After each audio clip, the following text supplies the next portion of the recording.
إلهنا ما أعدلك مليك كل من ملك لبيك قد لبيت لك لبيك إن الحمد لله. بسم اللہ الرحمن الرحیم. بحمد اللہ تعالیٰ علیہ. آج ہم علم الفرائض کا چوتھا سبق پڑھیں گے. پہلے 3 اسباق میں ہم نے علم الفرائض کی تعریف، اس کا موضوع، غرض و غایت، حکم شرعی، اس کی اہمیت پڑھی. پھر ہم نے ترکہ کے متعلق جو حقوق تھے 4 ان کو پڑھا، اور پھر عرض کیا تھا کہ جو تقسیم وراثت ہے اس سے پہلے کچھ چیزوں کا پایا جانا ضروری ہے. وہ بھی ہم نے بیان کیا کہ ارکان وراثت، اسباب وراثت، شروط وراثت کا پایا جانا ضروری ہے. پھر ہم نے موانع ارث کے بارے میں کہا کہ یہ نہ پائے جائیں گے تو اس صورت میں وراثت کا عمل جاری ہوگا. جب یہ ساری چیزیں پائی جائیں گی تو پھر تقسیم وراثت کا عمل شروع ہوگا. تو وراثت کس طرح تقسیم کی جائے گی وہ ہم نے بیان کیا تھا. وہ 10 فریق ہیں، 10 گروپ ہیں جہاں پر ترکہ کو تقسیم کیا جاتا ہے. ان میں سے میں نے عرض کیا تھا کہ جو اصحاب فرائض اور عصبات ہیں، کثرت کے ساتھ ان پر ہی ترکہ تقسیم ہوتا ہے. ان کے ساتھ کبھی کبھار رد والا مسئلہ بھی آتا ہے. بقیہ جو اصناف ہیں وہ ذوی الارحام ہیں، یا مولا الموالات ہیں، یا مقر لہ بالنسب علی الغیر ہیں، یا موسیٰ لہ یا بیت المال ہیں. یہ بہت کم ان پر ترکہ تقسیم ہوتا ہے. تو کثرت کے ساتھ ترکہ کن پر تقسیم ہوتا ہے؟ یا تو اصحاب فرائض پر ہوتا ہے، اور ان سے بچ جائے تو پھر عصبات پر ہوتا ہے. تو پھر ہم نے اصحاب فرائض کے بارے میں پڑھا. اصحاب فرائض سے پہلے ہم نے فرائض کے بارے میں پڑھا کہ فروض مقدرہ کتنے ہیں. کتنے ہیں ٹوٹل؟ 6 ہیں. نصف، ربع اور ثمن، ثلثان، ثلث اور سدس. ان کے درمیان نسبت کے بارے میں بھی ہم نے پڑھا، اور مسئلہ مخرج نکالنے کا طریقہ بھی ہم نے پڑھ لیا. پھر ہم نے یہ بھی بیان کیا تھا کہ اصول مخارج ٹوٹل 7 ہیں. ان میں سے 3 میں اول ہوتا ہے، 4 میں اول نہیں ہوتا. جو اول ہوتا ہے یہ بھی بیان کیا تھا کہ 6 میں، 12 میں، 24 میں ہوتا ہے. اور کس طرح ہوتا ہے؟ 6 میں 10 تک ہوتا ہے وطرن و شفعن، اور 12 میں 17 تک ہوتا ہے فقط وطرن، اور 24 میں ایک قول کے مطابق 27 تک ہوتا ہے. جبکہ سیدنا عبداللہ بن مسعود رضی اللہ تعالیٰ عنہ فرماتے ہیں کہ اس کا اول 31 بھی آ سکتا ہے. یہ ہم نے کل پڑھ لیا تھا. پھر ہم نے اصحاب فرائض کے بارے میں پڑھا. اصحاب فرائض کتنے ہیں؟ 12. ان میں سے 4 مرد ہیں اور 8 عورتیں ہیں. مرد کون کون سے ہیں؟ باپ، دادا، اخیافی بھائی اور زوج. ان کی حالتیں بھی ہم نے پڑھ لی تھیں. 8 عورتیں ہیں. کون کون سی ہیں؟ زوجہ، بیٹی، پوتی، حقیقی بہنیں، اللاتی بہنیں، اخیافی بہنیں، ماں اور جدہ صحیحہ. یہ ہم نے پڑھا، اور ان کی حالتیں بھی ہم نے پڑھ لی. امید ہے کہ تمام دوست احباب جو دیکھ رہے ہیں ان کو بھی، اور آپ دوست احباب کو بھی حالتیں یاد ہوں گی.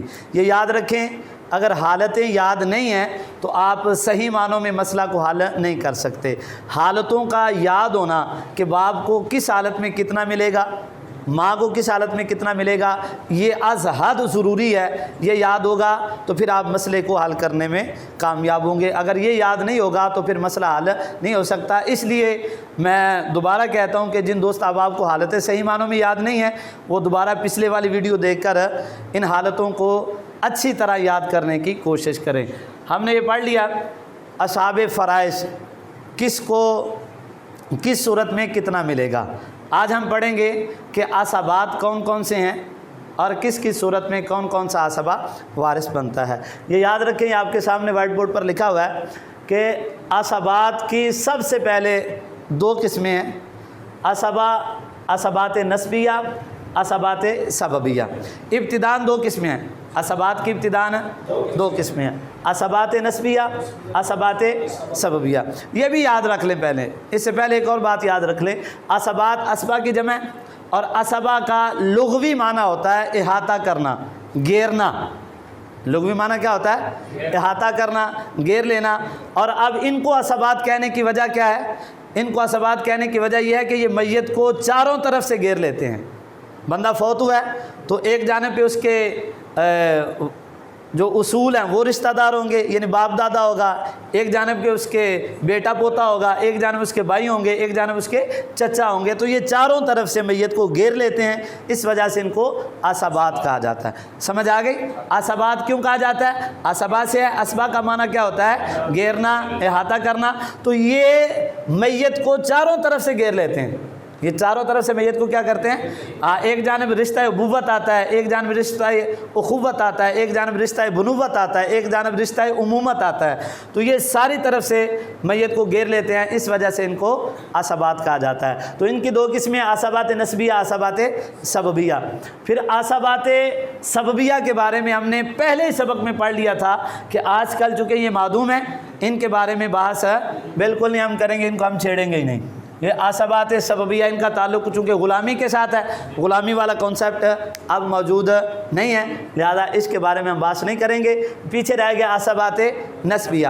تو عصبات نسبیہ کی 3 قسمیں ہیں، عصبات نسبیہ کی 3 قسمیں ہیں۔ نمبر 1 اسباب نفسہ، نمبر 2 اسباب غیرہ، اور نمبر 3 اسباب مع غیرہ۔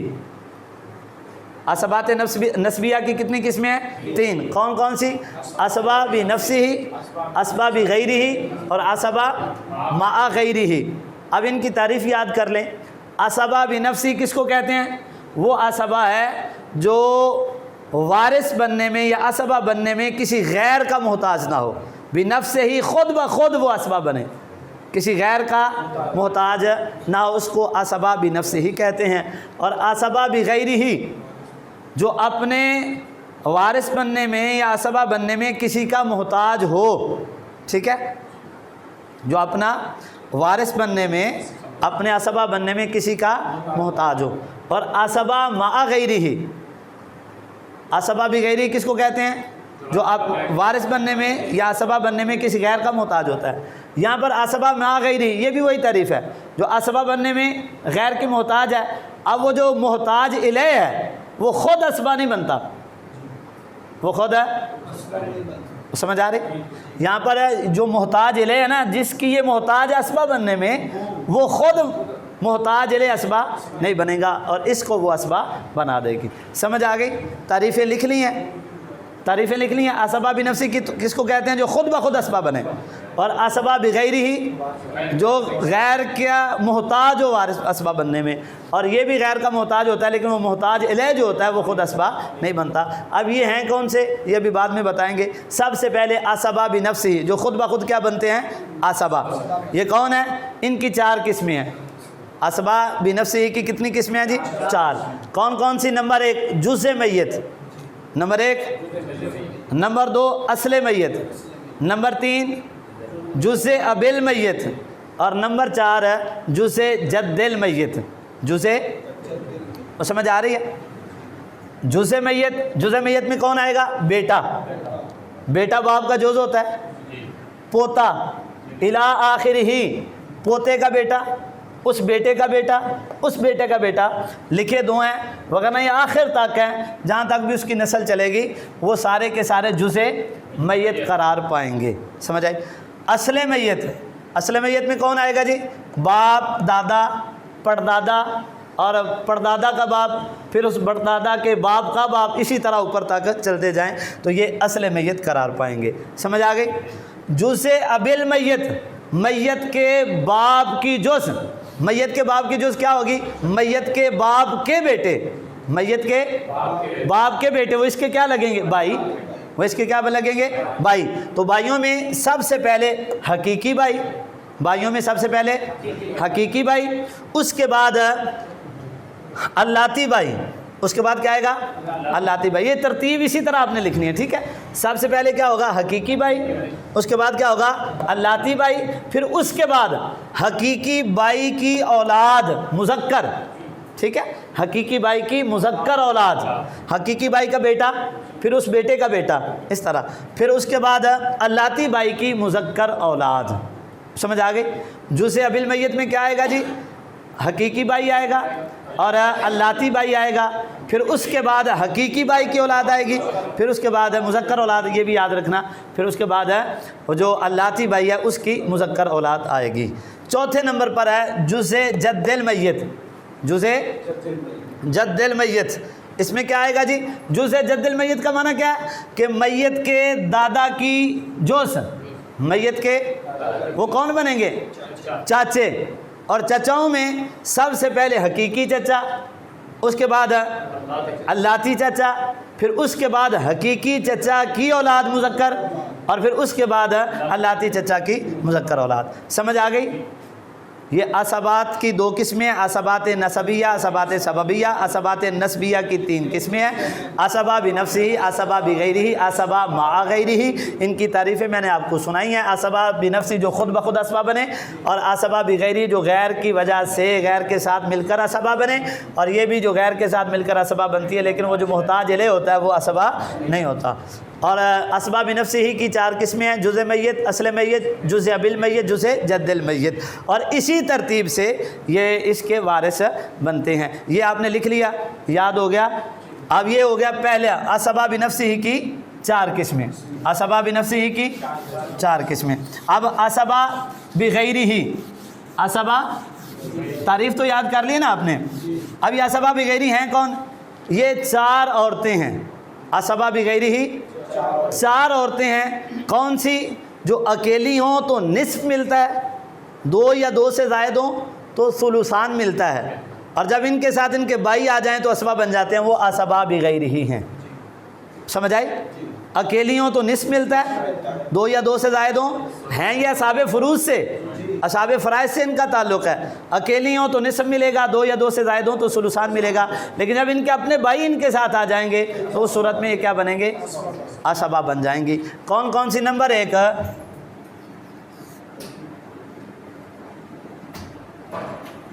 بنت، جب اس کے ساتھ عصبہ بنفسہ میں سے کیا آ جائے؟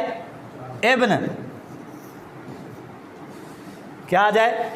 تو اب یہ بنت ہے اصحاب فرائض میں سے، لیکن جب اس کے ساتھ بنت ابن آ گیا تو اس صورت میں یہ بنت عصبہ بغیرہ ہی بن جائے گی، عصبہ بغیرہ۔ نمبر دو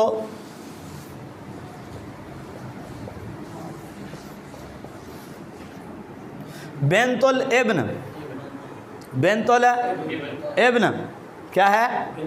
بنت الابن۔ اب یہ اکیلی ہو تو آپ نے حالتیں پڑھی ہوئی ہیں، اکیلی ہو تو بنت الابن کو کیا ملتا ہے؟ نصف، اور دو یا دو سے زائد ہوں تو ثلثان۔ جب اس کے ساتھ ابن الابن آ جائے تو اس صورت میں یہ کیا بن جائے گی؟ عصبہ بن جائے گی۔ تیسرے نمبر پر اخوات لاب و ام،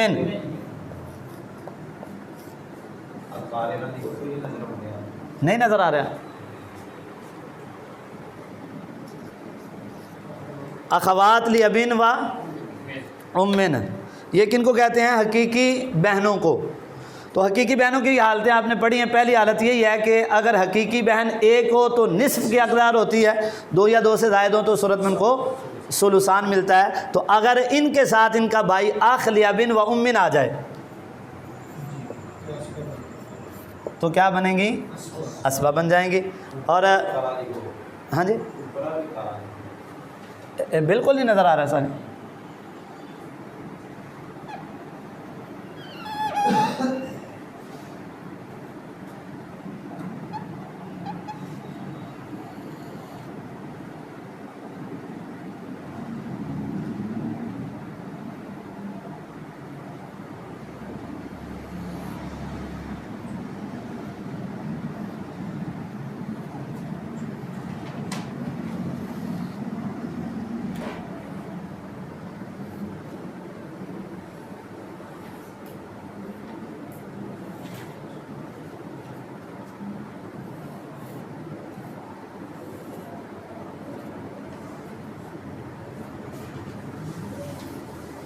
چلو جی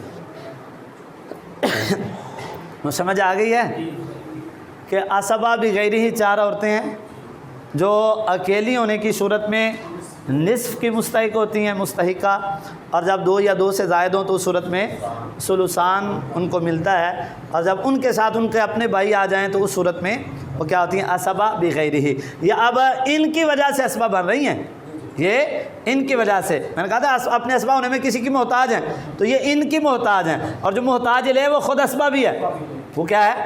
اسبابی ہے۔ تو یہ 3 ہو گئی۔ نمبر 4 اخوات لابن،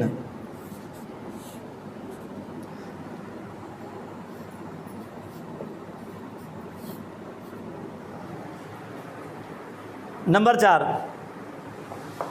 باپ شریک بہن، جب باپ شریک بھائی کے ساتھ آ جائے تو اس صورت میں یہ بھی کیا ہوتی ہے؟ اسبہ بن۔ تو سمجھ آ گئی؟ اسبہ بغیرہ ہی کون ہے؟ 4 عورتیں ہیں جو اپنے اکیلے ہونے کی صورت میں نصف لیتی ہیں، اور جب 2 یا 2 سے زائد ہوں تو اس صورت میں ثلثان لیتی ہیں۔ جب ان کے بھائی ان کے ساتھ آ جائیں تو یہ اسبہ بغیرہ ہی بن جاتی ہیں۔ سمجھ آ گئی ہے؟ کیوں غلام باس؟ انہوں ختم کرو۔ آگے کیا ہے جی؟ اسبہ مع غیرہ، اسبہ مع غیرہ۔ تیسری مثال کیا؟ تیسری قسم کون سی اسبات نسبیہ کی؟ اسبہ مع غیرہ۔ یہ کون ہے جی؟ یہ 2 عورتیں ہیں، یہ 2 عورتیں ہیں۔ کون کون سی؟ وہی 2 عورتیں ہیں جو عورتوں کے ساتھ اسبہ بنتی ہیں۔ وہ ہم نے حالتوں میں پڑھا ہوا ہے کہ حقیقی بہن جب بیٹی کے ساتھ آ جائے تو اسبہ بن جاتی ہے، یعنی اسبہ بغیرہ ہی کے ساتھ۔ اسبہ بغیرہ ہم نے مٹا دیا، لکھ لیتے ہیں دوبارہ۔ اسبہ بغیرہ ہی، ٹھیک ہے۔ نیچے سگی بہنیں اور باپ شریک بہنیں، ان کو رہنے دے، پہلے آپ نے لکھ لیا ہے۔ اب یہ 2 ہیں، ان 2 کے ساتھ جب حقیقی بہن آتی ہے، حقیقی بہن جب بنت کے ساتھ آ جائے تو اس صورت میں حقیقی بہن کیا ہوتی ہے؟ اسبہ بن جاتی ہے۔ اسی طرح حقیقی بہن جب بنت الابن کے ساتھ آ جائے، بنت الابن کے ساتھ آ جائے، بیٹی نہیں ہے پوتی ہے، پوتی کے ساتھ آ گئی حقیقی بہن، تو اس صورت میں بھی یہ کیا ہوگی؟ اسبہ بن جائے گی۔ اسی طرح باپ شریک بہن، کیا؟ باپ شریک بہن جب یہ بیٹی کے ساتھ آئے یا پوتی کے ساتھ آئے تو اس صورت میں کیا ہوتی ہیں؟ یہ اسبہ بن جاتی ہیں۔ میں نے آپ کو تعریف سنائی تھی کہ اب یہ اسبہ بننے میں کسی کے محتاج ہیں۔ کن کی محتاج ہیں؟ بیٹی کی یا پوتی کی، لیکن وہ محتاج لے اس کی وجہ سے اسبہ نہیں بنتا۔ وہ محتاج لے خود اسبہ نہیں بنے گا، لیکن ان کو کیا کرے گا؟ اسبہ بنا دے گا۔ تو سمجھ آ گئی؟ سمجھ آ گئی ہے نا؟ ہم نے پڑھا کہ اسبات کی ابتداء 2 قسمیں ہیں، اسبات نسبیہ، اسبات سببیہ۔ اسبات سببیہ چونکہ پائی نہیں جاتی اس لیے ان کے بارے میں بحث نہیں کریں گے، نہیں پڑھیں گے۔ اسبات نسبیہ کی 3 قسمیں ہیں، اسبہ بنفسہ، اسبہ بغیرہ، اسبہ مع غیرہ۔ اسبہ بنفسہ کی 4 قسمیں ہیں، جزء میت، اصل میت، جزء اب المیت، جزء جد المیت۔ پھر اسبہ بغیرہ کی 4 قسمیں ہیں، وہ 4 وہ عورتیں ہیں جو اکیلے ہونے کی صورت میں نصف لیتی ہیں اور 2 یا 2 سے زائد ہونے کی صورت میں ثلثان لیتی ہیں۔ جب یہ اپنے بھائیوں کے ساتھ آ جائیں تو اس صورت میں کیا ہوتی ہیں؟ اسبہ بغیرہ، یعنی ان کی وجہ سے، اسبہ بنفسہ کی وجہ سے کیا ہوتی ہیں؟ اسبہ بغیرہ بن جاتی ہیں ان کی وجہ سے۔ پھر اسبہ مع غیرہ میں وہ عورتیں ہیں جو عورتوں کی وجہ سے، جو مؤنث کی وجہ سے کیا بنتی ہیں؟ اسبہ۔ تو وہ کون سی ہیں؟ حقیقی بہن اور باپ شریک بہن ہے۔ جب یہ بیٹی کے ساتھ آ جائیں یا بیٹے کی بیٹی پوتی کے ساتھ آ جائیں تو اس صورت میں یہ کیا ہوتی ہیں؟ اسبہ بن جاتی ہیں۔ سمجھ آ گئی؟ ہاں جی۔ اب ان میں وارث کون بنے گا؟ مثال کے طور پر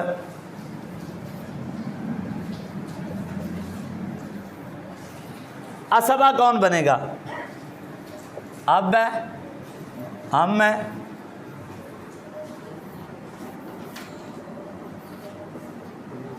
بیٹا ہے۔ سمجھ آ رہے؟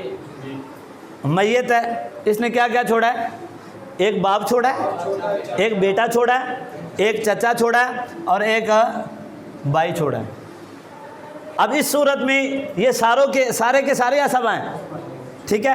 یہ جزء میت ہے، یہ اصل میت ہے، یہ جزء جد المیت ہے اور یہ جزء اب المیت ہے۔ تو اس صورت میں آپ کس کو حصہ دیں گے؟ تو یہ یاد رکھ لیں کہ باب میراث میں یہ جو بنوت والا رشتہ ہے نا، یہ سب سے قوی ہوتا ہے، بیٹوں والا۔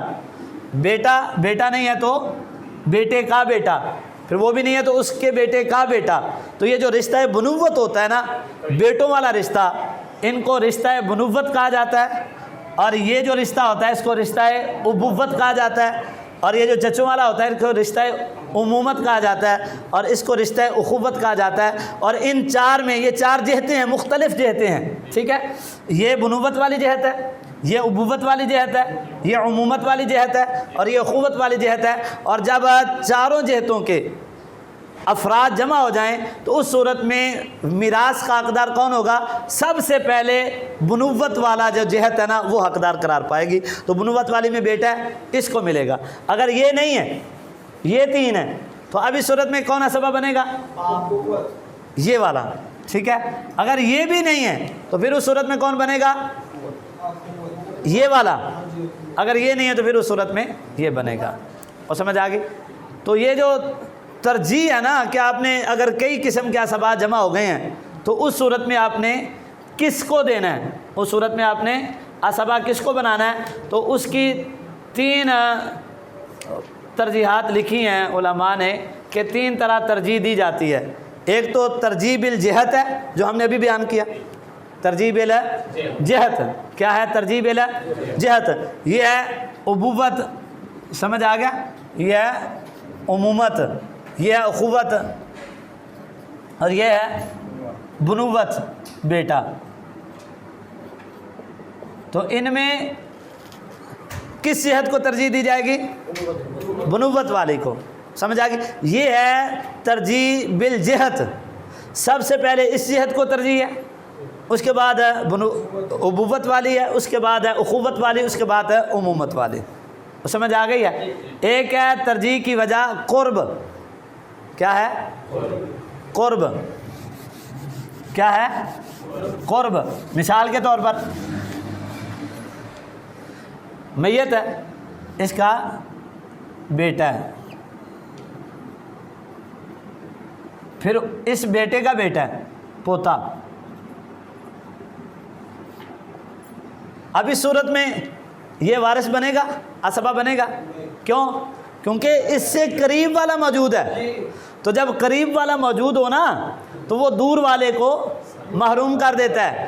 قریب والا موجود ہو، اسی طرح باپ ہے، اوپر جد ہے، تو اس صورت میں دادے کو کچھ ملے گا، دادا وارث بنے گا. کیوں؟ کیونکہ وہ بعید ہے. اور قانون یہ ہے الاقرب فالاقرب، سب سے پہلے آپ نے قریبی کو دینا ہے. ٹھیک ہے. جہت ترجیح کیا ہے؟ پہلی میں نے آپ کو بتائی. جہت ترجیح پہلی تو جہت ہی ہے.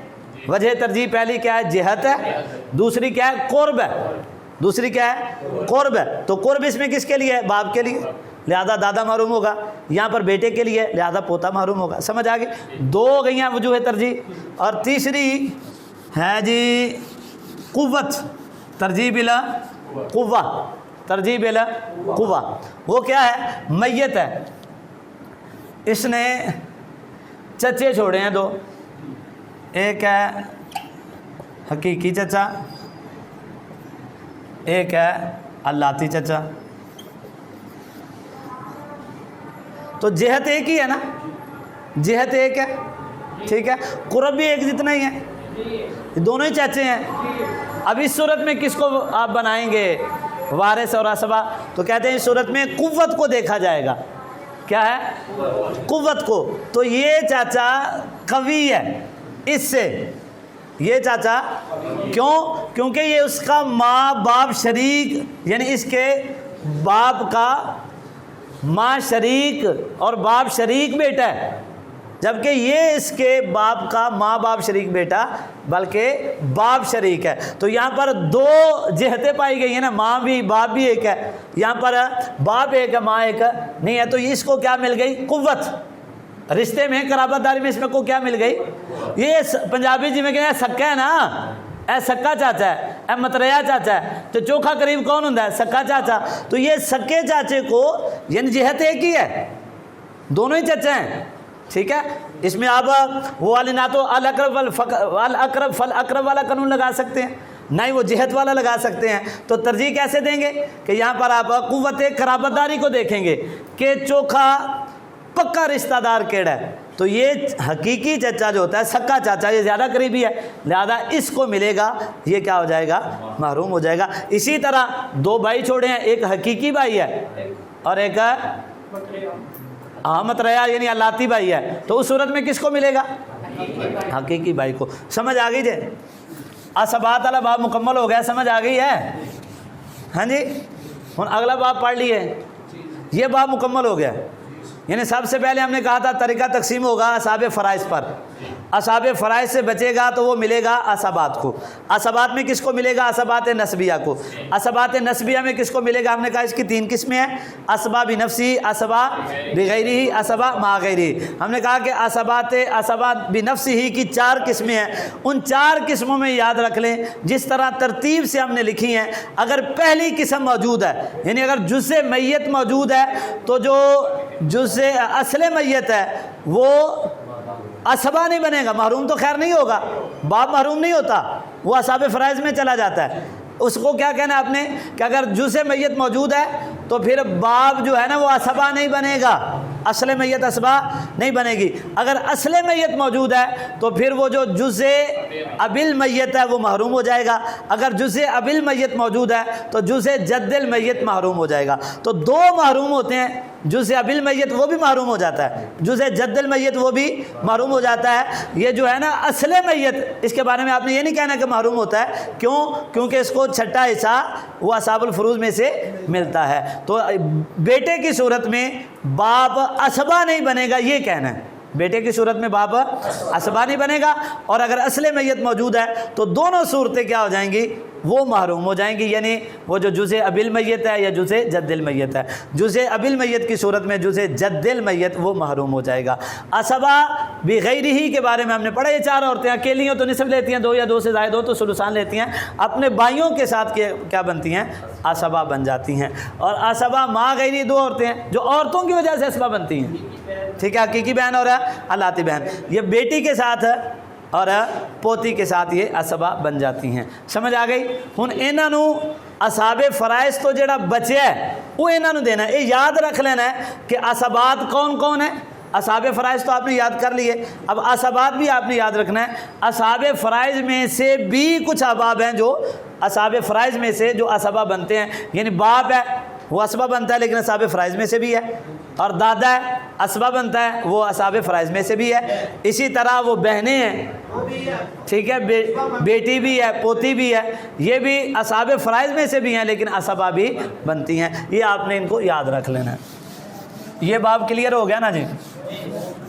اب ہم نے پڑھنا ہے، بس اوقات یوں ہوتا ہے کہ ساری شرائط پائی جا رہی ہیں، ساری شرائط پائی جا رہی ہیں، ارکان پائے جا رہے ہیں، اسباب پائے جا رہے ہیں، ترکے نے تقسیم ہونا ہے، بندہ ہے بھی اصحاب فرائض میں سے، بندہ ہے بھی اصحاب فرائض میں سے، اس کے باوجود اس کو بس اوقات ہوتا ہے کہ حصہ نہیں ملتا، یا کم مل جاتا ہے، یا تو بالکل ہی نہیں ملتا یا کم ملتا ہے، یعنی اس کو حصہ ملنا چاہیے تھا زیادہ لیکن کسی وجہ سے اس کو کم ملا، یا کسی صورت میں اس کو ملا ہی نہ، کسی صورت میں اس کو ملا ہی نہ، تو یہ ہوتا ہے بس اوقات، اور اس کو اصول میراث میں حجب سے تعبیر کرتے ہیں، حجب سے تعبیر کرتے ہیں۔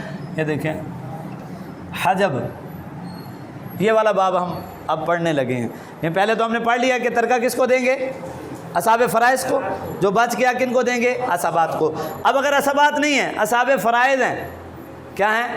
اصحاب فرائض ہیں، اور اس صورت میں کیا ہوتا ہے، کبھی کبھار ہوتا ہے کہ کوئی بندے نہیں لے سکتے، یعنی محروم ہو جاتے ہیں، محجوب ہو جاتے ہیں، اور کچھ کا ترکہ کم ہو جاتا ہے، وہ کس میں ہوتا ہے؟ وہ حجب کی صورت میں ہوتا ہے۔ حجب کا معنی ہوتا ہے روکنا، حجب کا معنی ہوتا ہے روکنا، اور اس کا اصطلاحی معنی یہ آپ یاد کر لیں۔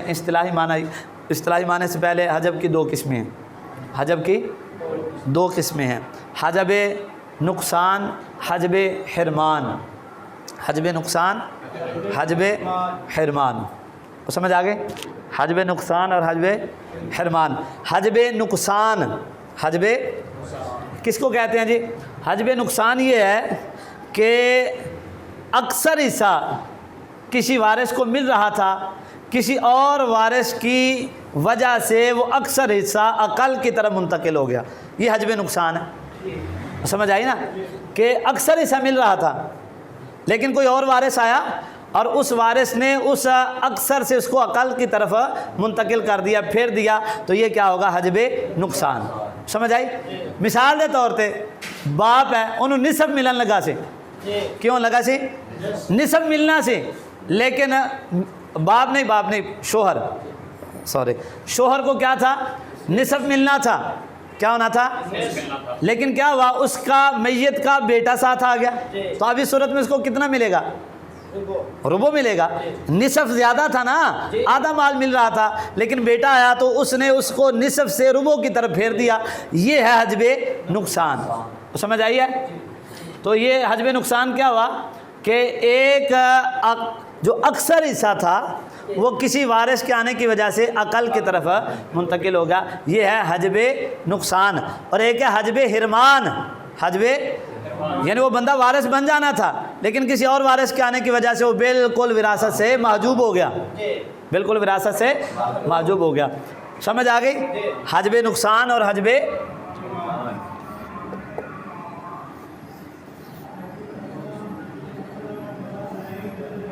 حجب نقصان ایک قسم یہ ہے۔ سمجھ آ گئی نا؟ حجب نقصان کہندے کنہوں نے کہ حصہ زیادہ ملنا تھا، کسی اور وارث کی وجہ سے وہ کم ہو گیا، یہ حجب نقصان ہے۔ اور یہ حجب نقصان ہے 5 افراد میں ہوتا ہے۔ کن میں ہوتا ہے؟ لکھ لیں،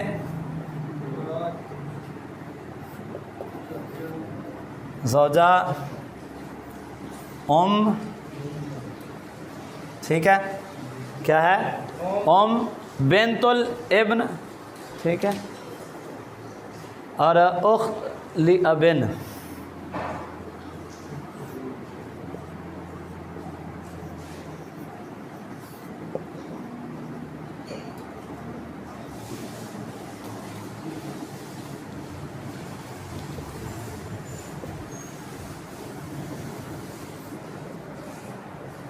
سمجھ آ گئی؟ حجب نقصان ان میں ہوتا ہے۔ زوج کی مثال میں نے آپ کو دی ہے نا، زوج کو نصف ملنا تھا لیکن بیٹا آ گیا تو کیا ہو گیا؟ ربع کی طرف۔ زوجہ کو ربع ملنا تھا لیکن اولاد آ گئی تو ابھی صورت میں اس کو کو ثلث الکل ملنا تھا، عدم اولاد اور عدم اخوہ اور اخوات کی صورت میں کتنا ملنا تھا؟ ثلث۔ وہ جو تیسری حالت یا دوسری حالت ہے ہم نے ماں کی پڑھی ہے، تو اس کو کتنا ملنا تھا؟ ثلث، اور ثلث الکل ملنا تھا۔ لیکن جب اس کے 2 بھائی آ گئے یا کوئی اولاد آ گئی تو اب اس نے اس کو ثلث سے سدس کی طرف منتقل کر دیا، یہ بھی حجب نقصان ہے۔ بنت الابن اکیلی ہو تو کتنا ملتا ہے؟ 2 یا 2 سے زائد ہو تو یعنی نصف اور ثلثان اس کا حصہ بنتا ہے نا۔ لیکن جب بیٹی آ گئی، میت کی بیٹی آ گئی، تو اب اس صورت میں اس کو کتنا ملے گا؟ بتائیں ذرا، بولو۔ سدس ملے گا، یعنی نصف اور ثلثان سے یہ سدس کی طرف منتقل ہو گئے۔ ہم نے پڑھا ہے نا پوتی کی جو ہم نے 6 حالتیں پڑھی ہیں ان میں سے تیسری حالت یہ ہے کہ اگر پوتی کے ساتھ بیٹی آ جائے تو ابھی صورت میں اس کو سدس ملتا ہے، تکملۃ لثلثین۔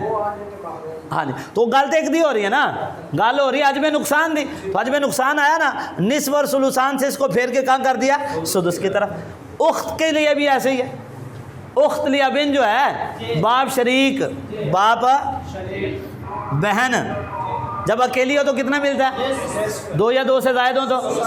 جب حقیقی ایک بہن کے ساتھ آ جائے تو کیا ہوا؟ اس کا حصہ نصف اور ثلثان سے منتقل ہو گیا سدس کی طرف، تو یہ ہے حجب نقصان۔ یہ مثالیں میں نے آپ کو اس کی دے دی، آپ ان کو لکھ لینا اور یاد کر لینا۔ سمجھ آ گئی جے؟ یہ کیا تھا؟ حجب نقصان، حجب نقصان۔ آ گیا جی حجب حرمان، حجب حرمان۔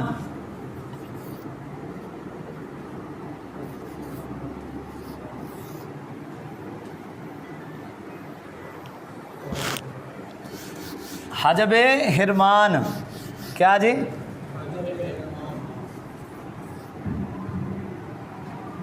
حجب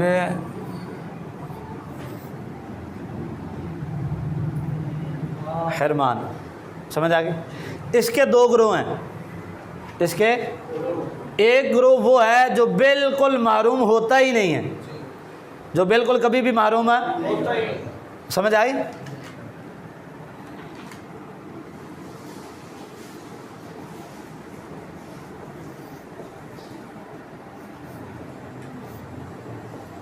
ایک گروہ وہ ہے جو بالکل محروم نہیں ہوتا، اور ایک وہ ہے جو محروم ہو جاتا ہے، سمجھ آئی؟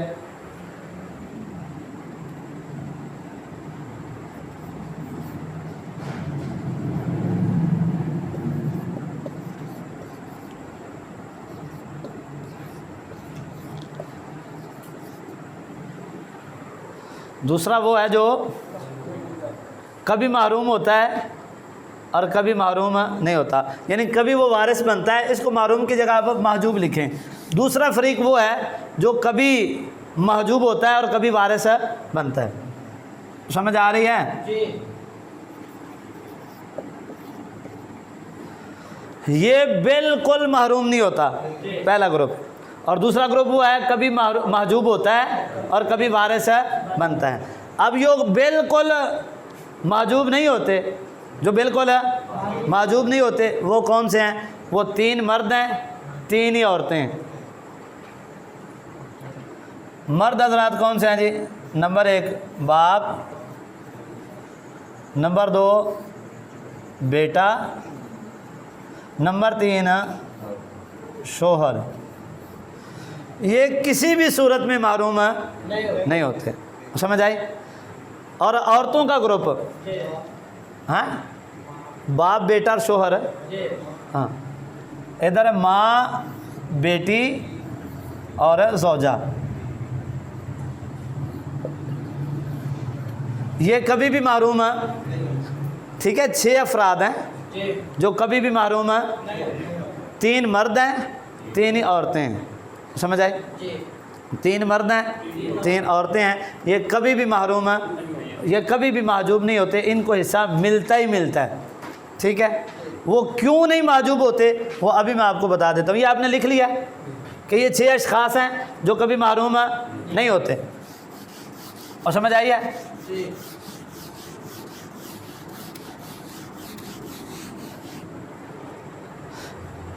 اور سمجھ آ گئی؟ دوسرا فریق وہ ہے جو کبھی محجوب ہوتا ہے اور کبھی محجوب نہیں ہوتا، اس کو حصہ ملتا ہے، ٹھیک ہے؟ اب کس صورت میں محجوب ہوتے ہیں اور کس صورت میں محجوب نہیں ہوتے، 2 قاعدے صاحب شرازی علیہ الرحمٰن نے لکھے ہوئے ہیں، وہ آپ یاد کر لیں کہ ہر وہ شخص جو کسی دوسرے شخص کی وجہ سے میت کا وارث بنے، ہر وہ شخص جو کسی دوسرے شخص کی وجہ سے میت کا وارث بنے، ہر وہ شخص جو کسی دوسرے شخص کی وجہ سے میت کا وارث بنے۔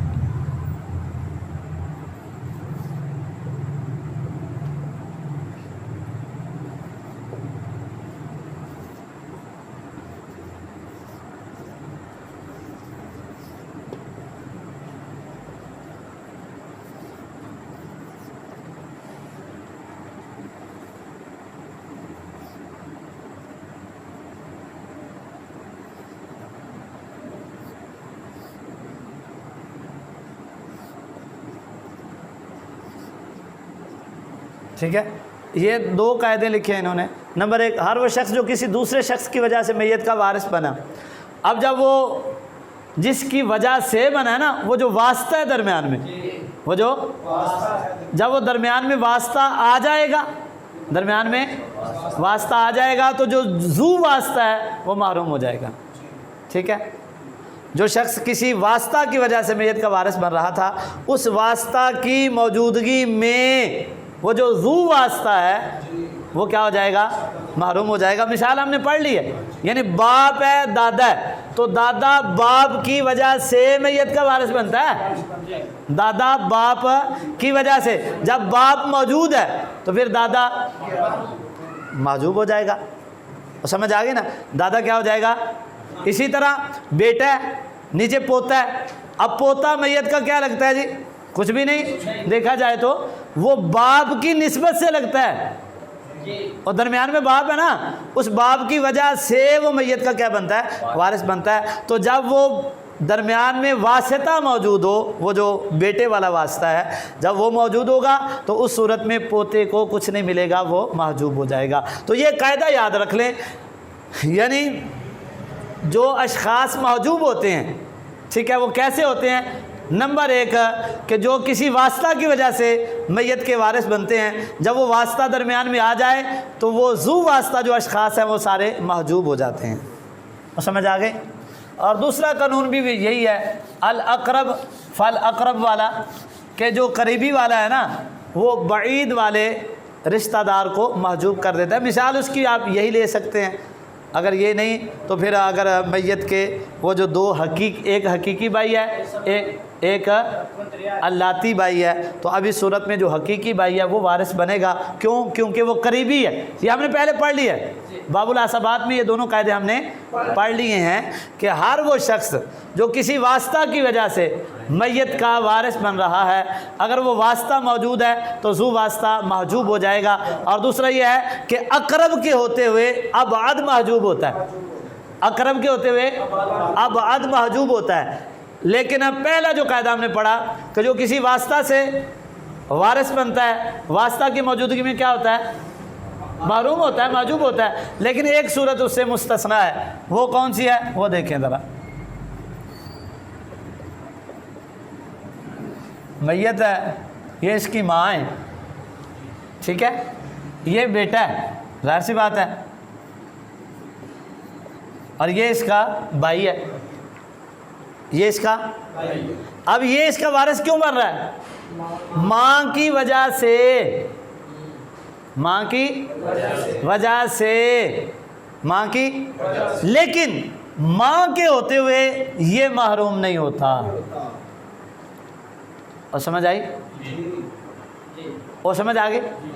ہم نے قاعدہ یہ پڑھا ہے کہ ہر وہ شخص جو کسی واسطہ سے میت کا وارث بن رہا ہو، جب وہ واسطہ موجود ہے تو وہ ذو واسطہ شخص محجوب ہوگا، لیکن یہ والی صورت اسے مستثنا ہے۔ اب یہ اخل امن یعنی اخیافی بھائی، یہ اس کا وارث بنتا ہے ماں کے واسطہ سے، ڈائریکٹ کھ بھی نہیں لگتا یار، یہ ماں کا پتر ہے، تو اس کی وجہ سے اس کا کیا بنتا وارث۔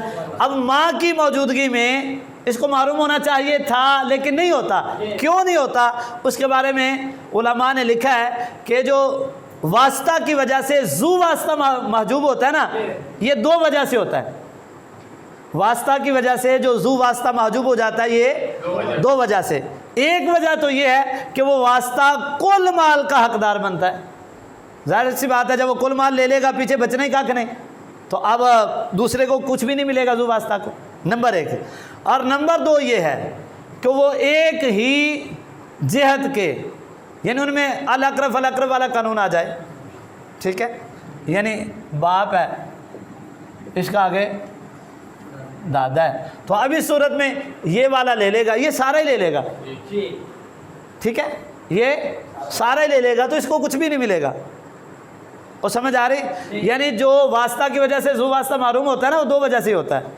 ایک تو یہ کہ وہ سارے کا سارا لے لیتا ہے، اور دوسرا یہ ہے کہ اس میں وہ قرب والا اور ابعد والا معاملہ پایا جاتا ہے، اس وجہ سے وہ قرب والا لے لیتا ہے، دوسرے والا محروم ہو جاتا ہے۔ تو اب اس صورت میں ماں بقیہ بچے ہوئے مال کل کی مالک نہیں بن سکتی، اس کا فرضی حصہ ہے نا، اس کو تو سدس ملے گا یا سلس ملے گا، تو باقی کہاں جائے گا؟ یہ کل کی مالک بن نہیں سکتی، اور ان میں تعلق بھی اقرب اور ابعد والا نہیں ہے، تو اس صورت میں یہ وارث بنے گا۔ اس لیے یہ محجوب نہیں ہوتا کہ محجوب ہونے کی جو دو وجہ ہیں نا وہ یہاں پر نہیں پائی جاتی۔ سمجھ آ گئی جی؟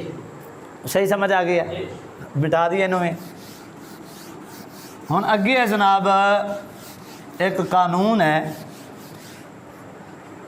اور فرق ہے، ہم نے موانع ارث پڑھا تھا نا جی، موانع ارث، تو اس میں ہم نے پڑھا تھا کہ جو قاتل ہے اور جو کافر ہے وہ وراثت سے کیا ہوتے ہیں؟ محروم ہوتے ہیں۔ اور اس کے بارے میں جو ابھی ہم نے پڑھا ہے، یہ ہم نے محجوب کے بارے میں پڑھا ہے کہ باپ کی موجودگی میں دادا محجوب ہوگا، بیٹے کی موجودگی میں پوتا محجوب ہوگا۔ تو دیکھنے سے محسوس ہوتا ہے کہ محروم اور محجوب میں کوئی فرق نہیں ہے، لیکن محجوب اور محروم میں فرق ہے۔ وہ کس طرح کا فرق ہے ذرا دیکھیں۔ جو محروم ہوتا ہے نا، ہمارے ہاں فقہ احناف کے ہاں وہ حاجب نہیں بنتا، وہ سمجھ آئی؟ جو محروم ہوتا ہے نا وہ حاجب نہیں بنتا۔ محروم کا تو پتہ ہے نا، محروم کس کو کہتے ہیں؟ کافر ہو یا قاتل ہو، یہ دو صورتیں ہیں، یا بندہ کافر ہوگا یا بندہ قاتل ہوگا تو وہ وراثت سے کیا ہو جائے گا؟ محروم ہو جائے گا۔ اور محروم کی تعریف آپ یہ یاد رکھ لیں، ٹائم میں بے اسلم کہ چلتا نہیں پیا۔ تو جو بندہ محروم ہے نا، اس میں وہ جو ہوتی ہے نا اہلیت وارث بننے کی، محروم میں وہ اہلیت ہی فوت ہو جاتی ہے۔ یہ فرق ہے محروم میں اور محجوب میں، کہ محروم میں جو اہلیت وارث ہوتی ہے نا وہ اہلیت ہی فوت ہو جاتی ہے، جبکہ محجوب میں اہلیت ہوتی ہے لیکن وہ غیر کی وجہ سے محجوب ہو رہا ہے۔ محروم غیر کی وجہ سے محروم نہیں ہوتا، وہ اس میں اپنے میں سبب پایا جاتا ہے۔ بندہ قاتل ہوتا ہے، قتل اس نے خود کیا ہے، بندہ کافر ہوتا ہے تو کفر اس پر طاری ہے، تو اس میں علت ہے، اس میں سبب ہے جس کی وجہ سے وہ کیا ہو رہا ہے، اور اس میں وہ جو وارث بننے کی اہلیت ہے وہ فوت ہو گئی۔ اور یہ جو محجوب ہوتا ہے نا، اس میں کوئی علت اور خرابی نہیں ہوتی، یہ غیر کی وجہ سے۔ دادے کو ملنا تھا باپ ہے تو دادے کو نہیں ملا، پوتے کو ملنا تھا بیٹا ہے تو پوتے کو نہیں ملے گا، تو یہ پوتے میں کوئی نقصان نہیں ہے، لیکن باپ نے پوتے کو محجوب کر دیا۔ تو یہ فرق ہے محروم اور محجوب میں۔ محروم میں خود علت پائی جاتی ہے، اس کی ذات میں علت پائی جاتی ہے جس کی وجہ سے وہ وراثت سے محروم ہوتا ہے، اور محجوب میں کوئی سبب اور علت نہیں ہوتا، بلکہ یہ غیر کی وجہ سے، کسی اور وارث کی وجہ سے وراثت سے محجوب ہو جاتا ہے۔ اور اب یہ جو محروم ہے یہ ہمارے ہاں حاجب نہیں بنتا۔ ہمارے ہاں حاجب کا معنی کیا؟ وہ حجب کے ہم نے دو پڑھا، ایک حجب حرمان ہے، ایک حجب نقصان ہے۔ تو ہمارے ہاں یہ جو محروم ہے نا بندہ، یہ نہ ہی حاجب نقصان بنے گا اور نہ ہی حاجب حرمان بنے گا، سمجھ آئی؟ نہ ہی حاجب نقصان بن سکتا ہے اور نہ ہی حاجب حرمان بن سکتا ہے۔ اس کی ہم مثال لکھ لیتے ہیں، دیکھیں ذرا۔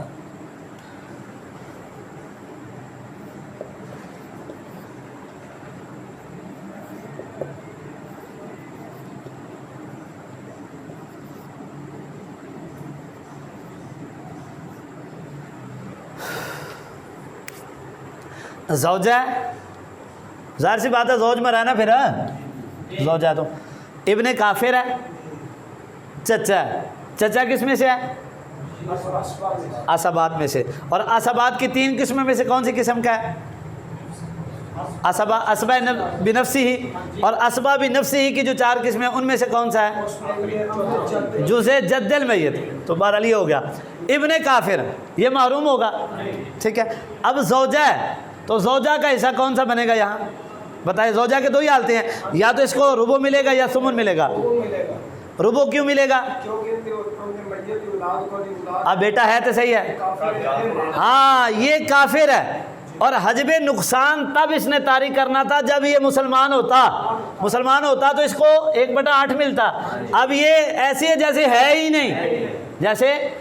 نہیں، تو یہ حجب نقصان کی مثال ہے۔ یہ حاجب نقصان نہیں ہو سکتا، تو مسئلہ کہاں سے بنے گا؟ 4 سے، 1 اس کو دے دیں گے، 3 ان کو دے دیں گے، اور یہ محروم ہو جائے گا۔ یہ تھی حاجب نقصان کی مثال کہ حجب نقصان نہیں کر سکتا۔ کون ہے؟ محروم جو ہے کون ہے؟ محروم۔ یہ حاجب نہ نقصان والا نہ حرمان والا۔ تو نقصان والے کی مثال آپ نے پڑھ لی، یہاں اس نے زوجہ کے حصے کو کم نہیں کیا، پورا کا پورا رہنے دیا۔ اسی طرح یہ دیکھیں آپ،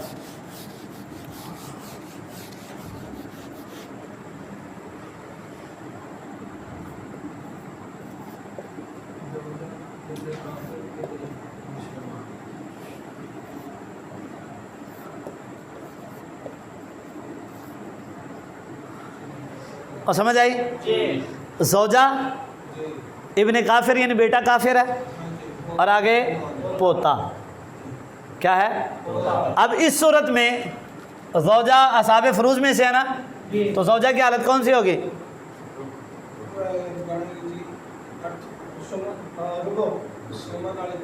ہاں سمن والی بنے گی، چونکہ ایتے نہیں ہیں لیکن آتے ہیں.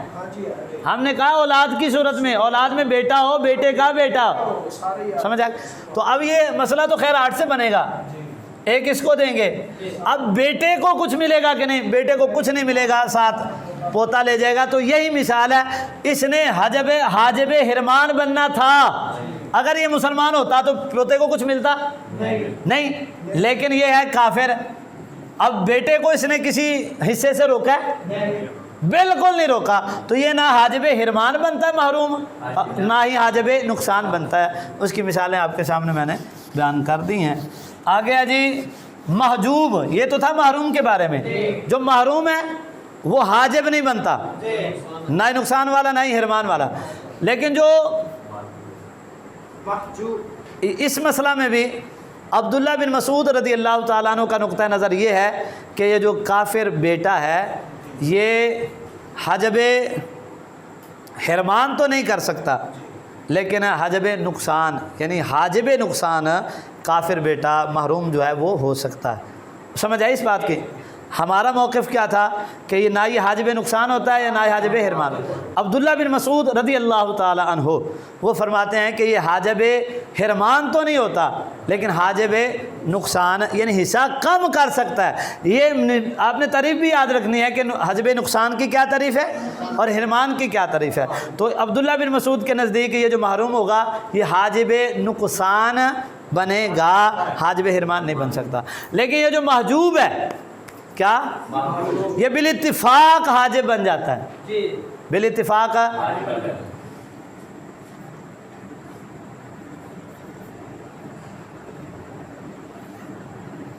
محجوب بالاتفاق یہ حاجب بھی بن سکتا ہے، حاجب بھی بن سکتا ہے. مثال کے طور پر یہ مسئلہ آپ دیکھیں، سمجھ آئی کیا لکھا ہے؟ 2 سگے بھائی. اب ان میں سے آپ بتائیں اصحاب فروض کون سے ہیں اور عصبات کون سے ہیں؟ اصحاب فرائض کون سے ہیں؟ باپ اصحاب فرائض تو نہیں ہے تھے. باپ اصحاب فرائض تو ادو ہوندا ہے جدوں میت دی مذکر اولاد ہوئی یا مؤنث اولاد ہے، وہ اولاد میت دی ہے ہی کوئی نہیں. اور عدم اولاد کی صورت میں ہم نے تیسری حالت یہ پڑھی ہے کہ اسباب محض بنتا ہے. تو یہاں پر یہ تو اصحاب فرائض میں سے نہیں ہے. ماں ہے اصحاب فرائض میں سے، سگے بھائی بھی اصحاب فرائض میں سے نہیں ہوتے. تو ماں ہے اصحاب فرائض میں سے. اس کی 3 حالتیں ہیں. کون سی حالت ہے؟